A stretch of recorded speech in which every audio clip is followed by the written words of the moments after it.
राज्य गठन के बाद से छत्तीसगढ़ में जब जब भाजपा की सरकार रही है, सरकार के तमाम चेहरे बदलते रहे, लेकिन एक चेहरे की मजबूती हर सरकारों में दिखती रही। वो चेहरा है केदार कश्यप, जो इस सरकार में वन मंत्रालय, जल संसाधन मंत्रालय जैसे बड़े पोर्टफोलियो को संभाल रहे हैं। आज की बातचीत में हमारे साथ मौजूद है। बहुत बहुत स्वागत है आपका मंत्री जी।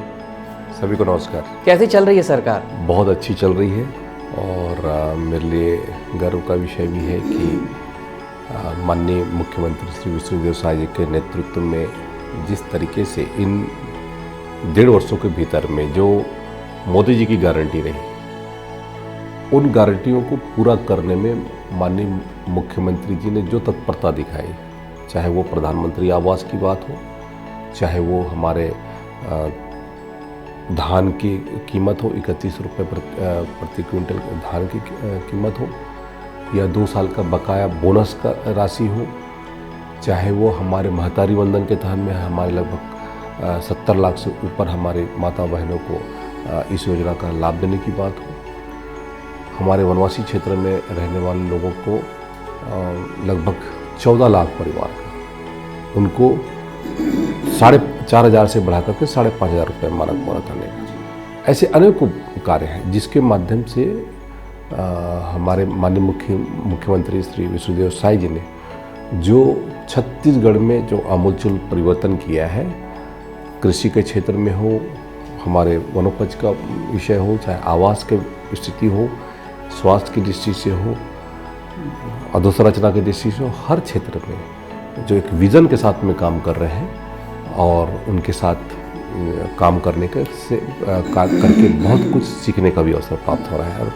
उनकी भी जो मंशा है कि हम ज़्यादा से ज़्यादा लोगों तक पहुँचे, अंतिम छोर तक लोगों तक पहुँचे और उन योजनाओं को हम पहुँचा करके हम उनको क्रियान्वित कराएं।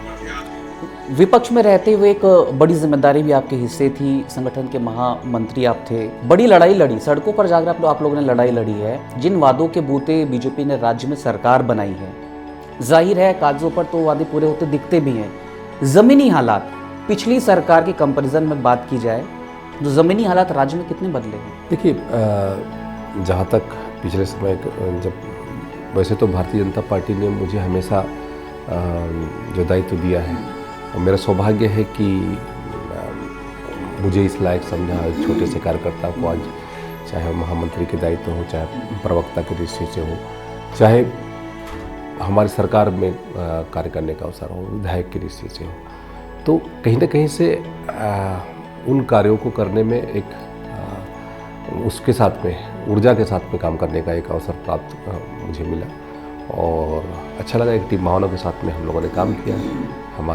हम तीनों महामंत्री और प्रदेश सदस्य आज हम सरकार में हैं, तो जिन बातों के लिए लड़ाई लड़ी थी वो बातों को भी पूरा करना हमारा कर्तव्य बनता है। प्रधानमंत्री आवास की हमारी एक बड़ी रैली यहाँ पर जो 15 मार्च 2023 को हम लोगों ने यहाँ पर निकाली थी, और उसके साथ साथ हमारा तेंदुपत्ता के लिए हम लोगों ने जगह जगह पर जा कर के वनमंडल का घेराव किया था।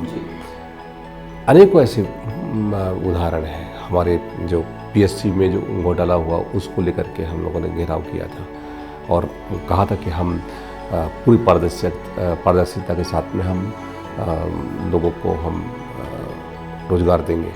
तो जो नौकरियां दी तो सरकार के ऊपर आरोप भी नहीं लगा। कहीं ना कहीं से ये सरकार की पारदर्शिता को दर्शाता है कि सरकार किस विजन के साथ में काम कर रही है। आज हमारे लिए सौभाग्य की बात है कि देश के प्रधानमंत्री माननीय नरेंद्र मोदी जी के नेतृत्व में जिस तरीके से देश आगे बढ़ रहा है, उसी तरीके से छत्तीसगढ़ भी माननीय मुख्यमंत्री श्री विष्णुदेव साय जी के नेतृत्व में बढ़ रहा है। केदार जी, आप बस्तर से आते हो, बस्तर की पहचान जिन नेताओं से होती रही है वो बलीराम कश्यप उसमें थे, उसके महेंद्र कर्मा की पहचान बस्तर से होती रही है।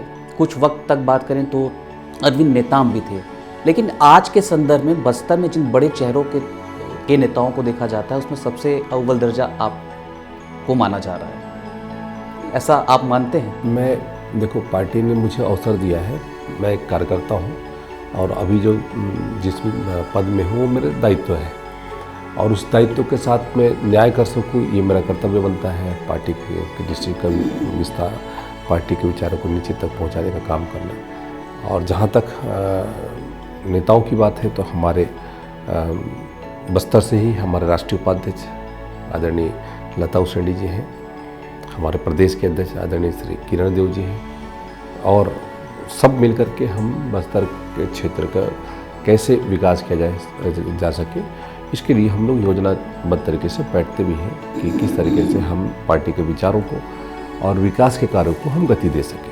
धर्मांतरण एक बड़ा मुद्दा रहा है बस्तर में, और जिस तरीके से विपक्ष में आप लोग थे, लगातार आवाज़ भी बुलंद करते रहे धर्मांतरण को लेकर। पिछले 1.5 सालों या 18 महीनों की जो सरकार हो चुकी है भाजपा की, क्या सरकार ये दावा करने की स्थिति में है कि धर्मांतरण पूरी तरीके से खत्म कर दिया गया है? देखिए, अवैध धर्मांतरण ये केवल सरकार के भरोसे ये खत्म नहीं हो सकता, सामाजिक दृष्टि से भी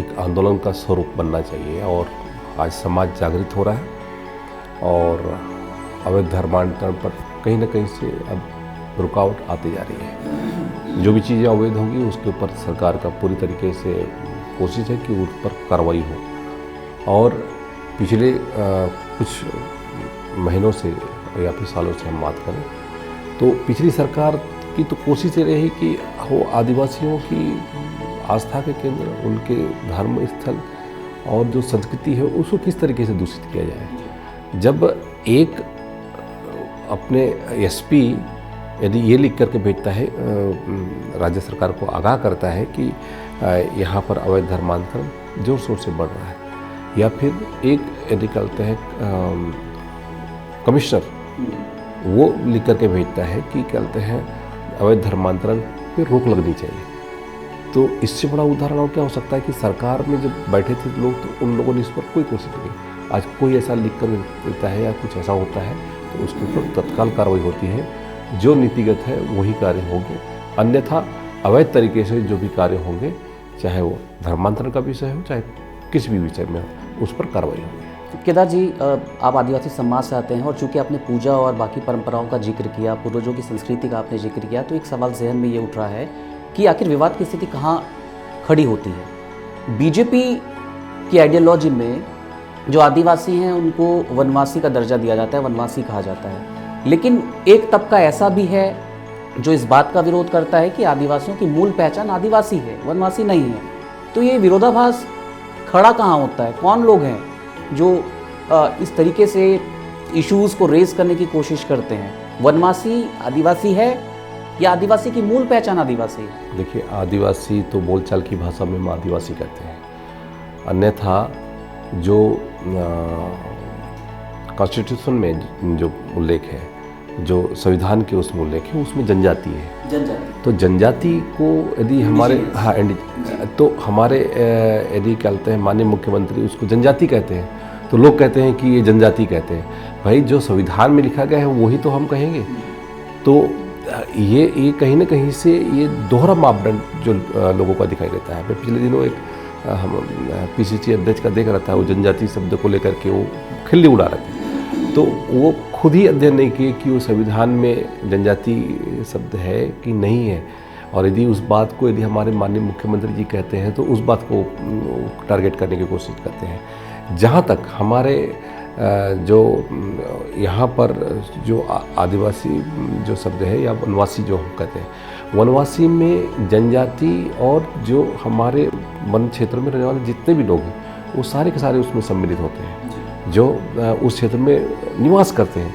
वन में रहने वाला व्यक्ति को वनवासी कहते हैं। तो इसलिए अब वनवासी कहने में भी इनको दिक्कत होती है।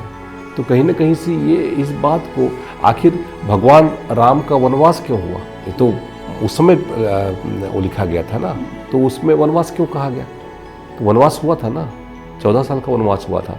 तो वन में रहने वाले वासी वन के प्रति तो हमारे लिए गर्व का विषय है कि हम लोग वन क्षेत्र में रहते हैं, वनों का संरक्षण के दृष्टि से और अनेक इस विषयों में हम लोग वो भी करते हैं, हमारे पूर्वजों ने जो हमको परंपरा दी है।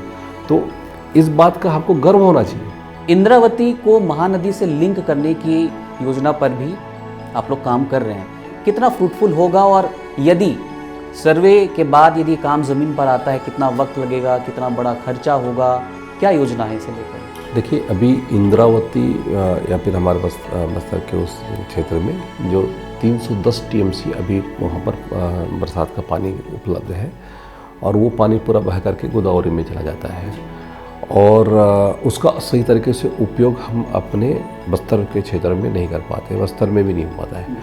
तो अभी हमारी जो परिकल्पना है एक कि हम उस पानी का सही तरीके से उपयोग करें, चाहे वो कांकेर में हो, चाहे कोंडागांव हो, चाहे नारायणपुर हो, चाहे जगदलपुर में हो, वहाँ पर उस पानी का उपयोग हो सके। और उसके लिए जो इंद्रावती से महानदी को जोड़ने का जो कल्पना किया हुआ है, उसके लिए हम लोगों ने इस सर्वेक्षण के लिए अभी इस बजट में प्रावधान किया हुआ है और सर्वेक्षण के बाद पता चलेगा कि किस तरीके से हम उसको क्रियान्वित करेंगे। अभी हमारी जो 2 योजना जो है, एक तो सिकासार कोड़ार का जो है वो भी हमारा बजटेड आइटम है और उसको बजट में प्रावधान किया हुआ, सर्वेक्षण का कार्य पूर्ण हो चुका है और जल्द से जल्द उस काम को भी हम गति देंगे। लगभग 2800 करोड़ का है वो। और उसके साथ साथ अरिहन जो हमारा अरिहन खारंग का जो योजना है वो उसका भी हमारा जो सर्वेक्षण कार्य पूर्ण हो चुका है, लगभग 800 से 900 करोड़ का वो भी प्रोजेक्ट है।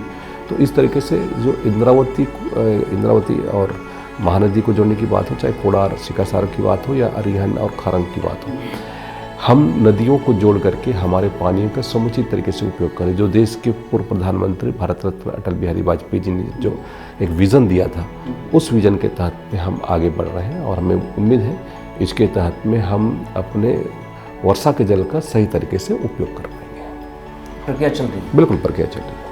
ठीक है, लेकिन इस बीच एक सवाल ये भी खड़ा हो रहा है कि महानदी जल विवाद बहुत पुराना मुद्दा रहा है। चूँकि आप जल संसाधन मंत्री के तौर पर आप काम कर रहे हैं, चूँकि उड़ीसा में बीजेपी की सरकार इस वक्त है, राज्य में भी बीजेपी की सरकार है, तो क्यों नहीं इस विवाद का पटाक्षेप कर दिया जाता? बातचीत का दौर क्या इस वक्त चल रहा है या आने वाली कोई योजना है?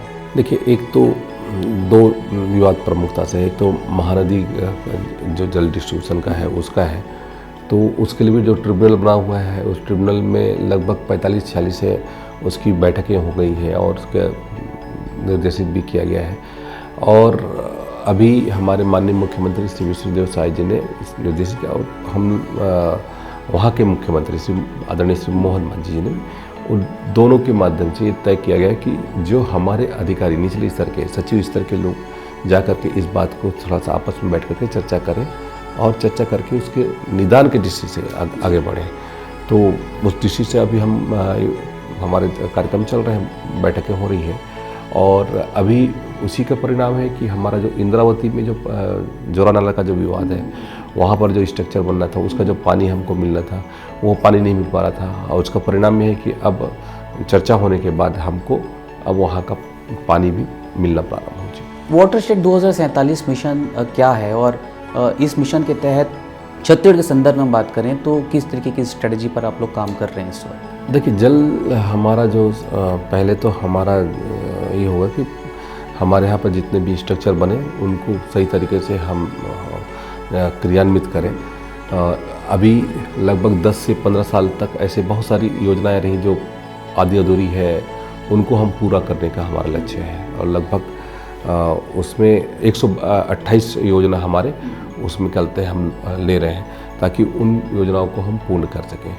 उसके साथ साथ हमारे जो सरगुजा है और बस्तर है, जहाँ पर हमारा सिंचाई का जो क्षेत्र है, बोया क्षेत्र है, वो हमारा रकबा बहुत कम है। उस रकबा को भी हमको बढ़ाने की आवश्यकता है। उसकी दृष्टि से हमारी कार्य योजना बनी हुई है। प्रति वर्ष हम लगभग 50,000 हेक्टेयर में सिंचाई की क्षमता हम बढ़ा रहे हैं। इसकी दृष्टि से हमारी कार्य योजना है।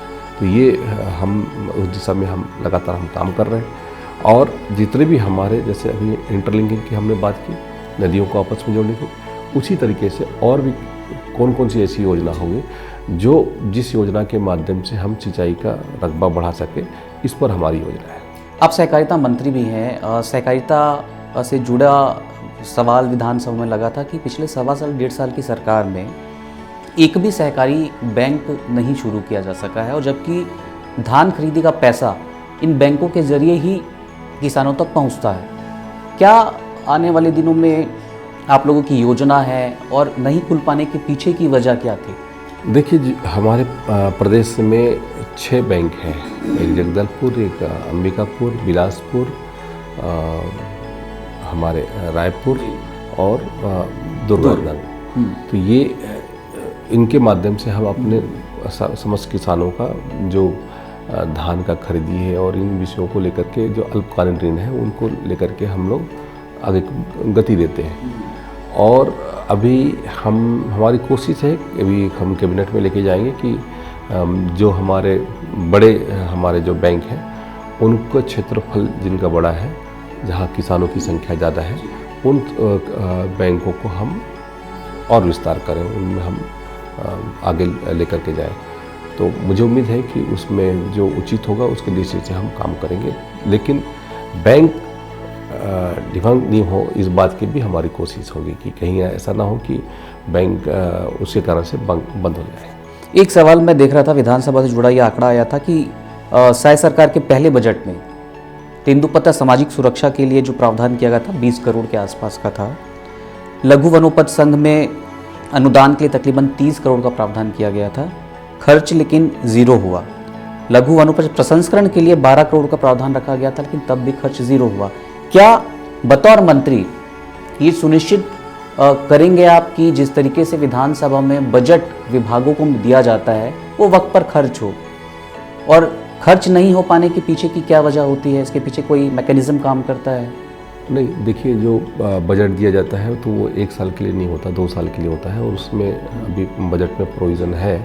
और हमारी योजना है कि हम जो भी बनाएं वो अच्छे तरीके से हम उसको क्रियान्वित कर लें।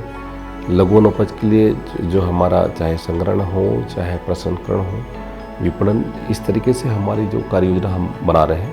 और उसमें हमारे उन क्षेत्रों में, बस्तर क्षेत्र में ज़्यादा हमारा क्योंकि लघु वनोपज होता है, तो वहाँ के दृष्टि से क्या उपयुक्त हो सकता है, उसके दृष्टि से हमारी कार्य योजना हम तैयार कर रहे हैं, ताकि वहाँ पर अभी माननीय मुख्यमंत्री जी ने भी उस दिन बैठक ली और वहाँ पर कैसे ऐसे हमारे लघु उद्योग है या कुटीर उद्योग है या फिर ऐसे छोटे उद्योग जिसके माध्यम से वहाँ के लोगों को रोजगार दिया जाए, इस पर कार्य योजना बनाने की हम काम कर रहे हैं। और मुझे उम्मीद है कि हम इस वर्ष उसको हम ज़मीन पे ले आएंगे। लेमरू एलिफेंट कॉरिडोर जो है प्रोजेक्ट जो है, उसको लेकर तरह तरह के विवाद बीच उसमें खड़े होते रहे हैं। पिछली सरकार पर यह आरोप लगता रहा कि जो प्रोजेक्ट है, जो कॉरिडोर बनना है, उसका एरिया कम कर दिया गया। हाथी की स्थिति से आप वाकिफ़ हैं, बतौर मंत्री आप विभाग को संभाल ही रहे हैं। बड़ी तादाद में हाथियों के मरने की खबरें आती हैं, कभी करंट से, कभी जहर से। एक तो हाथी की जिस तरीके से मौत हो रही है, उसको रोकने के लिए क्या विभाग काम कर रहा है? दूसरी चीज़, जो एलिफेंट कॉरिडोर बनना है, लेमरू जो प्रोजेक्ट है, उसकी मौजूदा स्थिति एक्चुअल में है क्या? देखिए, जो लेमरू जो प्रोजेक्ट है वो मैं स्वयं उस क्षेत्र में अभी बीच में गया था, और क्योंकि वो 4 हमारा जो वनमंडल है उसके अंतर्गत आता है, कोरबा, कटघोरा और हमारा धर्मजयगढ़ और सरगुजा। ये इसके लगभग 1800 से 1900 वर्ग किलोमीटर है लगभग, उस एरिया में उसको डेवलप किया जा रहा है। और लगातार उस क्षेत्र, अभी हम लोगों ने इस बजट में भी प्रोविज़न किया हुआ है, वहाँ पर हमारे हाथियों के लिए चारा, फलदार वृक्ष, उनके लिए वाटर बॉडी है, ये सब चीज़ों का निर्माण की दृष्टि से भी हम लोगों ने प्रोविज़न किया हुआ है। और जल्द से जल्द वो भी हम पूर्णता की ओर बढ़ेंगे। और आज हमारा छत्तीसगढ़ लगभग 400 हाथियों का यहाँ पर विचरण हो रहा है जी। ये हमारा जो छत्तीसगढ़ है वो उनके रहवास के दृष्टि, उनके रेजिडेंस के दृष्टि से बहुत ही उपयुक्त है। तो कहीं ना कहीं से सरकार की कोशिश है, इसके कारण से तो हाथियों की संख्या बढ़ रही है, पहली बात। दूसरी बात ये है कि हाथी मानव के द्वंद भी कम हो, इसके लिए लगातार हम लोग की सरकार काम कर रही है। पहले तो हम लोग महासमुंद में सुनते थे, रायगढ़ में सुनते थे, इन गरियाबंद में सुनते थे, अब इन क्षेत्रों से वो करके हम लोगों ने उनको एक जगह पर लाने की कोशिश की है। ऐसा नहीं है कि मैं 100% सक्सेस हुए हैं, लेकिन सफलता मिल रही है और धीरे धीरे अब स्थिति बेहतर हो रही है। अनेकों ऐसे प्रोग्राम चलाए जा रहे हैं जिसकी हमारे माननीय प्रधानमंत्री जी ने भी तारीफ की है। और दूसरी बात यह है कि अभी 2 दिन पहले हम लोगों ने एक वीडियो देखा रायगढ़ में, एक किस तरीके से वो छोटे से हाथी को उन्होंने रेस्क्यू किया गया। तो कहीं ना कहीं से हमारे विभाग की, सरकार की जो मंशा है वो हाथियों को संरक्षित करके, वो हमारे, क्योंकि वो हमारे एसेट है, और उसको किस तरीके से हम संवर्धित करें, इस पर हमारी कोशिश है। मंत्री जी कभी सोते हैं तो आपको जहन में बात आता है कि मैं वन मंत्रालय देख रहा हूँ तो मैं ऐसा क्या काम कर लूँ कि 25 साल बाद भी लोग याद रखें। जल संसाधन मंत्रालय देख रहा हूँ तो ऐसा क्या काम कर लें कि लोग 30 साल याद रखें। सहकारिता के क्षेत्र में ऐसा क्या काम कर लूँ कि लोग 50 साल याद रखें। कभी जहन में बातें चलती होंगी, जाहिर सी बात है 4 बार के आप मंत्री हैं। ये तो सबके जो भी मंत्री रहे तो उसको अपने विभाग में तो जहन में लेके ही चलना पड़ेगा कि विजन के साथ में काम करना पड़ेगा। ठीक है, फंड की उपलब्धता और उसके आधार पर कितना कितना होगा वो तो अलग बात है, लेकिन आप अपना एक रोड मैप तो बना कर रखें कि 30 वर्षों के बाद हम सिंचाई की क्षमता हमने कितना बढ़ाया। तो वही तो मैं कह रहा था कि अभी हमारी जो पुरानी योजना है वो पूरा करने का, उसके साथ साथ हमारा जो इंटरलिंकिंग के माध्यम से हम कितने क्षमता को बढ़ा सकते हैं। पिछली सरकार ने तो एक भी मेजर प्रोजेक्ट की बात ही छोड़ी, मीडियम प्रोजेक्ट भी एक वो नहीं कर पाए, माइनर प्रोजेक्ट नहीं तैयार किया, केवल जो पुरानी योजना है उस पर रिकॉर्ड लिख करके रह गए। मैं देख रहा था लगभग 5 वर्षों में मात्र 1000 से 1200 करोड़ ही व्यय कर पा रहे थे, लेकिन हम अभी इसको व्यय की क्षमता बढ़ाएंगे और उसके साथ साथ जो भी योजना बने वो ज़्यादा से ज़्यादा लोगों तक सिंचाई की क्षमता में सृजित हो। इसलिए हमने प्रति वर्ष 50,000 हेक्टेयर का लक्ष्य रखा है और ये तो हमारा रेगुलर है, लेकिन जो इंटरलिंकिंग के माध्यम से जो हम क्षेत्र सिंचाई की क्षमता वृद्धि करेंगे वो अलग प्रति वर्ष 50,000 बढ़ाना। हाँ, 50,000 बढ़ाना, ये हमने हमारा लक्ष्य है ये सिंचाई के लिए। दूसरा, हमारे जो फॉरेस्ट के लिए, फॉरेस्ट में हम टेक्नोलॉजी का ज़्यादा से ज़्यादा उपयोग करें। तकनीकी दृष्टि से हमारा, चाहे अभी हम ई कुबेर की बात करें, ई ऑक्शन की बात करें, ई ऑफिस की बात करें, निगरानी बढ़ गई है लगातार। हम इस निगरानी की दृष्टि से हम कैसे हम अपने वनों को सुरक्षित कर सकते हैं, इस पर हम काम करें और हमारे जो लघु वनोपज हैं उनका सही दाम हमारे उन वनवासी बंधुओं को प्राप्त हो, इसके लिए भी हमारी कोशिश है। तेंदुपत्ता की कीमत हमने बढ़ाई, हमारा उद्देश्य कि हम उन क्षेत्रों में रहने वाले लोगों को वो सारी सुविधाएं दें। तो फॉरेस्ट का एरिया भी हमारा लगभग बड़ा है। यदि हम बात करें तो लगभग 683 वर्ग किलोमीटर ये वनांचल क्षेत्र में वृद्धि हुई है। तो कहीं ना कहीं से इस बात को साबित करता है कि फॉरेस्ट का देश का तीसरा बड़ा हमारा फॉरेस्ट एरिया है और बहुत सारे से हम लोगों ने काम किया है। अब फॉरेस्ट को संरक्षित करने की दृष्टि से हम लोगों ने जो तिमोर पिंगला हम लोगों ने वो किया है, लगभग 2800 वर्ग किलोमीटर का है, वो भी देश का तीसरा बड़ा कहते हैं अभ्यारण्य है। तो इस तरीके से फॉरेस्ट का एरिया कैसे हम और वृद्धि कर सकते हैं, इस पर हमारी कार्य योजना है। सहकारिता के क्षेत्र में, क्योंकि सहकारिता एक आंदोलन है और सहकारिता में केवल हम धान खरीदी तक सीमित न रहें, इसके अलावा भी हमारे पास बहुत सारे लघु वनोपज में हमारे पास में बहुत संभावना है। दूध उत्पादन की दृष्टि से हमारे माननीय मुख्यमंत्री जी ने केंद्रीय गृह एवं सहकारिता मंत्री जी की उपस्थिति में पिछले 16 दिसंबर को उन्होंने यहाँ पर एक MOU के माध्यम से, NDDB के माध्यम से इस योजना को आगे बढ़ाने का काम किया है। तो दूध उत्पादन में भी हम आगे बढ़ने की स्थिति में आ रहे हैं। मत्स्य पालन में भी हम कैसे और उपयोग कर सकते हैं, तो कितनी समितियों का हम निर्माण कर सकते हैं, इस दृष्टि से हमारी योजना है। तो ज़्यादा से ज़्यादा हम हर क्षेत्र में, मतलब केवल सहकारिता का मतलब केवल धान खरीदी तक सीमित ना हो, अन्य क्षेत्रों में भी हम ज़्यादा से ज़्यादा काम कर सके, ये हमारी कोशिश है। एक इंटरव्यू के आखिरी पड़ाव में 2 महत्वपूर्ण सवाल आपसे लूँगा नक्सलवाद से जुड़ा हुआ, क्योंकि बस्तर से आते हैं और नक्सलवाद का दंश आपके परिवार ने भी झेला है। इस वक्त नक्सलवाद के पैर उखड़ रहे हैं पूरे बस्तर से, लेकिन एक आरोप ये भी लगता है कि जब नक्सली खत्म हो जाएंगे तो बस्तर को कॉरपोरेट को सौंप दिया जाएगा। ये इस पर आप किस तरीके से जवाब देना चाहिए? देखिए, कुछ लोग ऐसा नैरेटिव सेट कर रहे हैं, जो लोग नक्सलवादियों के समर्थक हैं, वो लोग कहीं ना कहीं से इस बात को करते हैं कि उनके लिए कारपेट बिछाया जा रहा है। इसे भाई, जब वहाँ पर नक्सली आए थे तो उस समय से पहले भी तो उद्योग थे, नगर नारेश्वर प्लांट नहीं बना क्या NMDC का वहाँ माइनिंग का काम नहीं हुआ था? लेकिन ये केवल और केवल दिग्भ्रमित करने की कोशिश जनता को इस तरह से चल रही है। और उन क्षेत्रों में हमारे कभी ये कहते हैं कि वनों को काटा जाएगा, ये होगा, तो ये इस टाइप से लोगों को भ्रमित करने का, क्योंकि उनके पास में कोई मुद्दा नहीं है। जिन लोगों ने पूरे समय में नक्सलियों के साथ में खड़े जो दिखाई दिए, जिन लोगों ने ऑपरेशन सर्चिंग और एरिया डोमिनेट करना था, तो वो लोग कभी नहीं कर पाए। और आज नक्सलवाद को खात्मा करने, सशस्त्र नक्सलवाद को खात्मा करने की स्थिति में है, तो इस तरह से नैरेटिव फैला रहे हैं।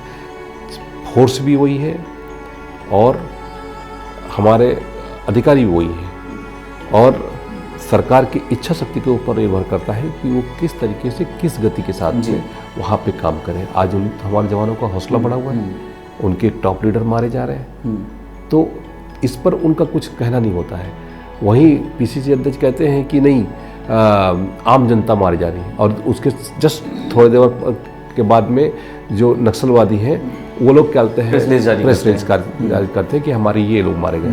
तो अब ये बताएं कि ये वो सही बोल रहे हैं कि ये सही बोल रहे हैं। तो कहीं ना कहीं से ये इनकी कोशिश रहती है कि इस तरीके से जो माओवादी संगठन है उनके साथ में ये खड़े दिखाई दें। एक आखिरी सवाल है आपसे कि बस्तर को लेकर जिस तरीके से तस्वीर उभर कर सामने आ रही है, जब नक्सलवाद पूरी तरीके से खत्म हो जाएगा बस्तर से, तब बस्तर को हम किस रूप में देखेंगे? देखिए, बस्तर का जो क्षेत्र है वो पूरा वनांचल क्षेत्र है, प्राकृतिक रूप से बहुत ही समृद्ध है, सामाजिक दृष्टि से भी बहुत समृद्ध है। कई ऐसे स्थल हैं जहाँ पर आज तक हम लोग नहीं जा पाए हैं, अनएक्सप्लोर्ड है, वहाँ पर मतलब कोई पहुँच नहीं पाया है। मुझे नहीं लगता कि हमारे हादावाड़ा में कोई पहुँचा होगा। हादावाड़ा का वाटरफॉल नेचुरल वाटर बिल्कुल उसी तरीके से हमारा जो ढोलकल की पहाड़ी, वहाँ पर जो गणेश जी की मूर्ति, अनेकों ऐसे स्थल हैं। अभी जो ये पर धुड़मारास, हाँ धुड़मारास तो अभी उसमें आ ही गया है, और उसने 20 साहसिक पर्यटन स्थलों में उसको घोषित किया है। हमारा जो कांगेर घाटी है वो भी क्या कहते हैं, कांगेर वैली है, वो भी यूनेस्को ने अपने उसमें लिया है। ऐसे बहुत सारे स्थल हैं। मैं तो पता कर रहा था, ये जो अभी बीजापुर क्षेत्र में जो हुआ, जहाँ पर 22 तारीख के बाद 5-6 तारीख को जो वहाँ पर हमारे जवानों ने जो वहाँ पर वो किया, कर्रेगुड़ा की पहाड़ियों में ऐसे सैकड़ों मतलब गुफाएं बनी हुई हैं। मतलब अद्भुत वो क्षेत्र है। जो लोग गए थे तो उन लोग बता रहे थे कि किस तरीके से वहाँ पर पहुँचना हुआ। अद्भुत क्षेत्र है। तो ऐसे बहुत सारे क्षेत्र हैं जिसको हम लोग आज तक नहीं जान पाए, देख नहीं पाए। तो नक्सलवाद का ये दस जब खत्म होगा तो निश्चित तौर पे पर्यटन के क्षेत्र में, कुटीर उद्योग के क्षेत्र में, हमारे लघु अनुपज को जो मैंने पहले कहा कि उसका संग्रहण, प्रसंस्करण और विपणन की दृष्टि से कैसे हम अपने लोगों को तैयार कर सकें, इस पर हम काम कर रहे हैं। और माननीय मुख्यमंत्री जी ने उसकी एक बड़ी बैठक हमारे वहाँ पर ली है, बस्तर में ली है। किस तरीके से स्किल अपग्रेडेशन हो, इस पर हमारा कोशिश है। बातचीत के लिए बहुत बहुत धन्यवाद केदार कश्यप जी आपका। अगली बार हम किसी नए मेहमान के साथ फिर आपसे रूबरू होंगे। तब तक के लिए नमस्कार।